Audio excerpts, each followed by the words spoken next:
Hey there. Welcome to Good Advice Giver. First, we want to start by saying a massive thank you for tuning in today. Whether you're a long-time listener or you're joining us for the first time, we're truly grateful to have you here. We know you've got a lot of options when it comes to podcasts, so the fact that you're spending your time with us means the world. So thank you. That's right. We're excited to have you with us because here on Good Advice Giver, we cover just about everything. Whether you're interested in sports, relationships, sex, money, finances, business, digital marketing, music, education, movies, comedy, or something else entirely, we've got it all. No topic is off limits here, and we dive deep into real, meaningful conversations that matter. We've also got a mix of male and female hosts, so you're always getting a well-rounded perspective on every topic we cover, from business strategies to personal development, from car shopping to digital products like affiliate marketing. We bring a little bit of everything to the table.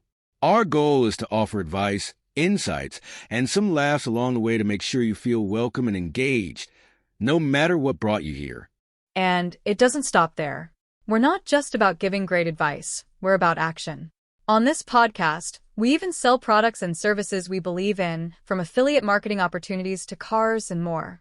So whether you're looking to boost your business or find practical ways to improve your everyday life, you're in the right place. As always, we want you to stay connected with us. Be sure to download this episode so you can listen anytime, anywhere, whether you're commuting, working out, or just relaxing. And while you're at it, follow us on social media. We're on Instagram, Facebook, Twitter, you name it. That's the best way to stay in the loop for upcoming episodes, behind-the-scenes content, and even giveaways. And don't forget to subscribe to our YouTube channel. We're posting extra content there, including video podcasts and deep dive discussions you won't want to miss. Be sure to like, comment, and subscribe, and let us know what topics you want to hear more about. Lastly, check out the link below in the description for exclusive offers, resources, and more ways to connect with us. We're here for you, and we can't wait to bring you more valuable content. Thanks again for tuning in to Good Advice Giver. Let's get started. All right, so are you ready to dive into this? Back into the X-Men. I am, yeah. We're talking X-Men 97. The revival. Yeah, the animated series. Yeah.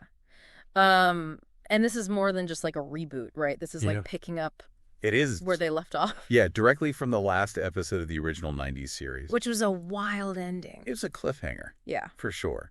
So to even understand how big a deal this is, we got to understand what a big deal Right. the original one was. Yeah, I mean, the original X-Men animated series was really groundbreaking for the time. I mean, think about the 90s. Superhero cartoons weren't known for their tackling of social issues. No, they weren't really like that. Like, it wasn't just punching the bad guy and saving the day. Yeah, exactly. Yeah. I remember being surprised as a kid. Like, Right. whoa, this is kind of deep. This is pretty deep, exactly. Yeah. Yeah, it wasn't just surface-level action. They were dealing with themes of prejudice and discrimination, what it meant to be hated and feared for being different. And they had some great storylines. They adapted so many iconic X-Men stories, Yes. like the Dark Phoenix saga, Yeah. Days of Future Past. Yeah. Those are like huge X-Men stories. Yeah. Really deep. So let's talk about where we left off. Yeah. Professor X, Gone. gone. Departed for the Shi'ar Empire. Right, leaving the X-Men without their leader. Huge question mark. And I remember as a kid being like, well, who's going to keep this team together? Right. Who is going to lead them? Because it wasn't just that he was a figurehead. Yeah. It's that, he had that big brain. Yes. He could stop a Sentinel attack with a thought. Exactly. He was the glue. He was the calming presence. He was like a moral compass for the team. Yeah. So without him, there's a huge void. They're vulnerable, It's not just about who gives the orders. Right. It's about who helps them control those darker impulses. Right. That Professor X always helped them with. And so it seems like that's where things get really interesting. Okay. The source material mentions Storm and Cyclops kind of stepping up Yeah, stepping up to fill the void. to fill that leadership gap. Mm-hmm. And, I mean, those are two strong personalities. Totally. With very different approaches to leadership. Yeah, Cyclops is, by the book. Yeah, he's all about discipline, strategy. Yeah, like very strategic. Mm-hmm. Storm's more instinctual. Yeah, she's in tune with the emotional current. Right. of the team. So how's that going to work? Yeah, so this power vacuum is like a pressure cooker, right? Absolutely. It's not just about keeping the team functioning. It's about them navigating their own personal baggage, their own doubts, insecurities. Plus, they've got the whole world watching them. Waiting for them to screw up. Exactly, to prove that mutants can't be trusted. Right. And then you've got the rest of the team. Right. Wolverine, who's kind of... Oh, he's always a loose cannon. Yeah. Right. You never know what you're going to get with him. Yeah, Jean Grey with, the Phoenix Force. Oh, the Phoenix Force. Yeah, that's a whole other level of power. And Rogue, who's still figuring out how to control her powers. Right. So this is a recipe for... It's a recipe for disaster. Some serious conflict. Yeah. Internally, too. Well, and that's where I think the source material really hints at some compelling character development. Okay. Because remember, these characters, they have complex histories. Yeah. They have deep-seated trauma. We know this from the original series. Oh, yeah. So without Professor X there to guide them, imagine how his absence might trigger those old wounds, force them to confront their vulnerabilities. That's really interesting. Yeah. And then on top of that, you got the external threats. Yeah. And the source material mentions some familiar faces returning. Oh, yeah. Magneto, Mr. Sinister, The Sentinels. the Sentinels, which, that's enough to make any mutant nervous. Absolutely. Wow. Those are some heavy hitters. Yeah, so it's not just that they're returning. Right. It's the context that they're returning in. Exactly. So think about Magneto. Okay. He's a Holocaust survivor. Right. Who's seen the worst of humanity. Exactly. Imagine that, being a Holocaust survivor and witnessing that same hatred and fear directed at mutants. Right. So, that's his driving force. Yeah. He wants to protect mutant kind. He'll do anything to protect mutant kind. At all costs. At all costs. And that's what makes him so compelling, right? Right. It's not like he's just some evil villain. Power-hungry villain. Yeah. No, he's driven by this really personal, really tragic past. And so it makes me wonder, Yeah. Professor X is gone. Right. Is Magneto going to try and take advantage of that? Oh, that's a good question. Is he going to try to sway the X-Men to his side? Yeah. Or will his methods become even more extreme? Yeah. That's a very real possibility. Because there's no Professor X to kind of keep sides. things in check. To be that moral compass. Yeah. Yeah. That's a great question. And one that hopefully the show will address. Yeah. Because Magneto's tactics, they often clash with the X-Men, even when their goals kind of align. Yeah. He believes the ends justify the means. Yeah. Right? Whereas the X-Men, under Professor X's guidance at least, have always tried to take the higher road. Yeah, it's that clash of ideologies, right? Yes. Like the pragmatism versus the idealism. Exactly. And it makes their confrontation so fascinating. Right. Because they're constantly pushing each other to re-examine their beliefs. Yeah. Yeah. And it's not just Magneto. Right. Mr. Sinister, he's all about manipulating mutants for his own twisted experiments. Right. And then the Sentinels represent this relentless force of prejudice and fear. Yeah. Just always hunting. Always hunting. Always threatening. Yeah. So, these aren't just antagonists. Right. They're reflections of the very real danger that mutants face in this world. Yeah. Absolutely. Yeah. They're like these dark reflections of what the X-Men are fighting against Magneto with that tragic past. Right. Pushing them to question how far they'd go. Mr. Sinister and his obsession with mutant genetics. Yeah, manipulating their DNA for his own twisted experiments. And then you got the Sentinels. Oh, the Sentinels. Which are straight up prejudice and fear. Yeah, embody it. Yeah, the embodiment of hatred. Yeah. And this is something people can relate to, right? Yeah, absolutely. Think about a time when you were judged for being different. Right. It could be anything. Like what you wear, your beliefs, your interests. It's that feeling of not belonging. Yeah, that sting of rejection. Yeah, and that's the X-Men's daily life. Yeah, it is. Yeah. It's like they're always the outsider. Yeah. And that's what makes their story so powerful. Right. They're tapping into something universal, Yeah. That human need to be accepted. Yeah, to belong. And especially now.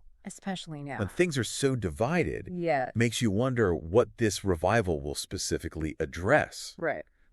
Back in the 90s, they were hitting on racism, homophobia, religious persecution. Yeah, all through that mutant metaphor. Yeah. So what will they address now? What are those parallels going to be? Where are the parallels, right? Yeah. That's one of the most exciting things about this. Yeah. We are in such a time of intense social and political change, right? Oh, yeah. Like online harassment, data privacy, Yeah. the rise of extremism.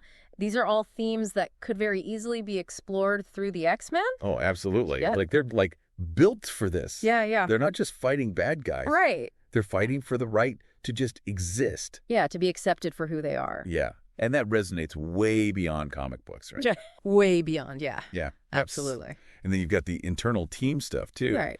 Cyclops and Wolverine, those two alpha males. Yeah. Very different leadership styles. Yeah, yeah. Jean Grey dealing with the Phoenix Force. Oh, that power. Yeah, and Rogue still Right. struggling with her powers. Right. Like, how do you connect with someone when you could absorb their life force? Right. It's a very isolating power. Yeah. And all these characters, they're more than just heroes, you know. Oh, yeah. They're wrestling with real stuff. Absolutely. Their own personal demon. internal struggles. Yeah. Which, I mean, we've all been there, right? Oh, for sure. Like, who hasn't felt pressure? Yeah. Whether it's leading The something. weight of expectation. Yeah, or just dealing with your own insecurities. Those voices of self-doubt. Yeah. Yeah.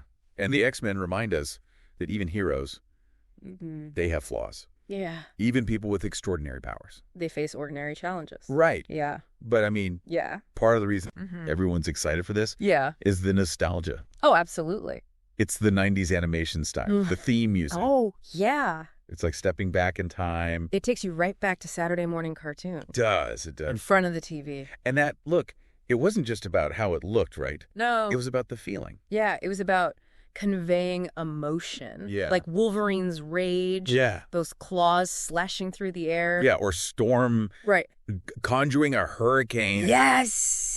It had this energy. A dynamic energy. Yeah, that live action doesn't always capture. Couldn't quite capture, yeah. And the music. Oh, the music. Dude, the theme song. This instant nostalgia. Oh, yeah. Like you're right back there. The horn, the soaring strings. It's like a call to adventure. A reminder that even in the face of darkness, Yeah. there's hope. There's hope. Yeah. And that's what the X-Men are about, right? It is that hope that even in a world filled with prejudice and fear, there's always a possibility of acceptance and unity, Yeah. a better future. A better future. Yeah. They show us that even when you're the outcast, the one that's feared, the one that's different, You can find strength you can find strength in who you are. in your connection to others. Yeah. Your belief that things can change. Yeah, it's not just about being a team of superheroes. Right. They're like a symbol of resilience. Yeah, a testament to the power of hope. Yeah. The enduring human spirit. Absolutely. It's kind of wild, though, right? We're talking about these, like, symbols of hope, Yeah. but their world is, like, really messed up. It's pretty bleak. Yeah, like, they're constantly Yeah. dealing with threats, prejudice, even betrayal. Yeah. Yeah. It makes Rare. me wonder how they keep going. Yeah. I mean, it's true. Yeah, They don't have it easy. not at all. They're fighting for a world that often rejects them, Yeah, facing enemies that want to eliminate them. straight up wipe them out. Yeah, but I think their strength comes from that unity, that shared sense of purpose, that understanding that they're not alone in this fight. Right. They have each other. Exactly. It's like a family, right? It is. And even when they disagree, Yeah, when they fight, they still have each other's backs. absolutely. It's powerful, It is. especially now All right. when it's so easy to feel alone. Yeah, isolated, Yeah. disconnected. And it's not just about, like, supporting each other. right. It's about, Our differences. yeah, Yeah, each X-Man brings something unique to the table. totally. A different perspective, different skills. Yeah. It's that diversity, that embrace of individuality. It makes them, like, a force. Yeah, a formidable force. You Yeah. can't ignore them. That's what makes them so interesting, right? Right. They're not, like, just typical heroes. Yeah, no cookie cutter heroes here. Yeah. It's, like, a bunch of different people. Complex personalities, Yeah. conflicting motivation, Yeah. struggles. And it's those struggles that make the victories that much better. More earned. Yeah. And the losses more heartbreaking. And they look cool, too. Oh, yeah. Like, visually. Yeah, visually they're very diverse. You know, you've got Wolverine, this feral intensity. Yeah. Storm, she's got this regal elegance. They represent this whole spectrum of personalities and looks. Yeah, it's like Defy categorization. celebrating individuality. Yeah, a testament to the beauty of difference. Yeah, I love it. And I'm like really curious. Yeah. How are they going to bring that to life? Yeah. You know, the original series. Mm-hmm. It did such a good job with showing, like, their powers. Capturing that raw power. Yeah. The kinetic force of those battles. Yeah, and it seems like the creators know that. Oh, they know it. Like, they're aware of that legacy. Yeah, they're sticking with that 90s style, Hmm? but, like, enhancing it. Yeah, like modernizing it a little. Yeah, with technology. Yeah. Which, I mean, it's tricky. It is. But it could be great. It could be something really special. Yeah. Something that honors the past but pushes the boundaries. Like taking a childhood memory Yeah. and, like, cleaning it up a And bit. polishing it up. Yeah, without, like... But not erasing the charm. Yeah, exactly. Yeah. We can't talk X-Men 97 Right. without talking about, like... The MCU, Yeah. the elephant in the room, It's everywhere. it's everywhere. Like dominating superhero stuff for years. Right, those big interconnected storylines. Yeah, huge budget. Global reach. Yeah, How does X-Men 97 even fit into that? right, I think it's important to remember that X-Men 97 isn't trying to be the MCU. right. It's not trying to compete on that level of scale or those interconnected narratives. Yeah, It's doing its own thing. yeah, it's a different experience. Like, Right. it's like, Yeah. I don't know, like a home-cooked meal Okay. versus, like, Yeah. a fast food burger. You know? Both can be good, Yeah, both satisfying in different ways. but they're just different shit. Different experiences. you Yeah, know. X-Men 97 is more about, like, Slowing down, Yeah. savoring the character moments, yeah, exploring the themes, like really taking the time. taking the time with nuance and depth. Like, it's about those intimate moments, those Yeah. conversations. Yeah, that reveal their humanity. It's what makes them relatable, right? Yeah, absolutely. And as we wrap this up, Okay. there's so much to be excited about. I think so. We got returning characters, Mhm. those great storylines continuing. Yeah, and exploring those themes. Yeah, like prejudice and acceptance. Hope in a fresh and relevant way. And it's not just about the past, right? It's about the future, too. Yeah. It's about how these characters, these stories, Yeah. can inspire us to be better, Yeah. to fight for a more just world, Yeah. to embrace differences Yeah. and celebrate our shared humanity. It's always relevant. Oh, No well. matter what. No matter what. So as we wait for this to premiere, Yeah. let's keep talking about this stuff. Yes. Let's keep exploring these themes. Yeah. And let's keep believing in the power of stories. Absolutely. So thanks for joining us for this deep dive. Yeah, thanks for having me. We'll be back soon with another topic. Until then. Keep diving deep.